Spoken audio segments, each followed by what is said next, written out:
Hey guys, it's Azanar here. I'm at the Econ Lockhatchee Sandhill something.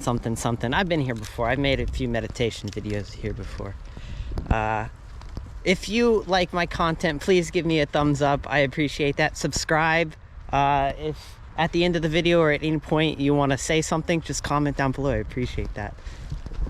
So I had edited a video I did at Lake Lizzie the other day, probably about a week ago almost at this point, and it doesn't work.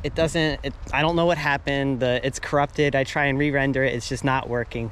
So we're just going to talk about the subject again. And it was kind of about the truckers in Canada and whatever, but mainly realistically just about protesting in general. And at some point I'm gonna have to take a break because the battery's low, but we're gonna push it to the edge. So my big fuss was that the media just tries to smear protesters, no matter which side of the aisle they are on. This time, currently, right now, it happens to be people on the right side of the aisle that the media is really brushing in hard and putting their elbow down hard, calling them belligerents or racists, or they're hurting the economy with these demonstrations. They're hurting supply. They could be hurting inflation. All these kinds of excuses for these truckers and the people protesting up north. But these same kinds of things were used to attack the Black Lives Matter protesters and people who were protesting for equality and fairness. Like here, where I'm from, in Orlando, they had blocked the I-4 bridge. And people were like, oh, these guys are rioting and they're causing a ruckus and they're disrupting traffic and they're affecting the economy and the local disruption. And it just went on for a couple days because it wasn't as big as this trucker issue. But the point is that people smear protesters no matter what. And you can smear. I don't think there's any room for people to hide within the protest. People that are doing obvious bad things, like if they're obvious racists, and because there are in this protest, you know, those are obviously bad outliers, and there might be a bigger percentage. You know, I'm not to claim or anything, but just as on the left side protesters, you know, there are bad outliers there too who just, you know, want to abuse the system or stay in the shadows. Just the same is what I'm trying to say. So you got bad actors, and I don't think they should be grouped up with most protesters, because those bad actors are really the ones trying to spread the most harm and disinformation. But most protesters get smeared, and they just are trying to get their voices heard, right? That's all it really is. They're just really frustrated. There aren't a lot of avenues, and they're just trying to get their voices heard. And the only people that can really answer their voices are the top percentage of society. And the only way that percentage can distract people from acknowledging this is to smear those protesters in any way possible. And they do this through the media.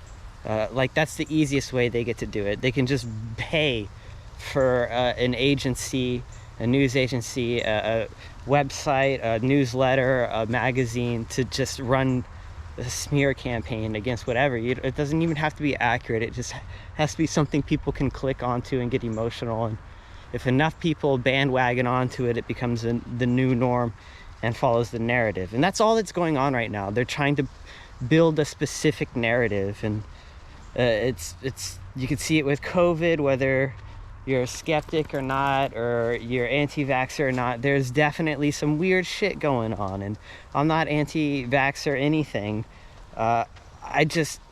It's just so weird right now. And the way that we have people pushing people into forcing their mind, and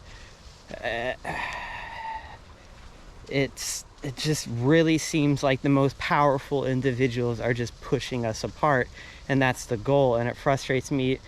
You know, a lot of other people can't see it, but people are starting to see that. It's just that people have to acknowledge that we need to be there for each other.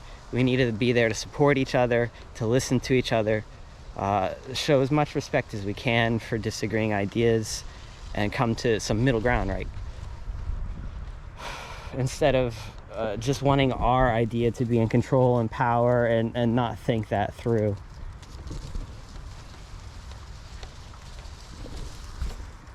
I gotta change my battery. You know what? We have 11%. We're gonna stretch it. So that's kind of the gist I wanted to talk about, right? That media, or the top percentage of our societies, uses media and other platforms to control and divide us, especially along political lines, because that's where we get most emotional at. You have to try and get along with people that you don't agree with, because you really do agree with them in so many more things than you think, and you're both being abused by this system that uses capital to fuel whatever it wants. And most of us just don't have, you'll never have the capital to compete with that. And so your mind gets inundated with these ideas that separate you from other people. It's like dark energy, and it's just getting worse, and you have to overcome that if you want to, you know, continue to maintain people in your life and relationships, because it's just going to get worse as technology increases. But yeah, that's what I wanted to rant about. Hopefully this video actually gets to be rendered. This is a restored area. It used to be ranch land as well, I believe. It's my guess. Most of Florida was either ranch land or left a swamp or a forest, and that's just how it is here.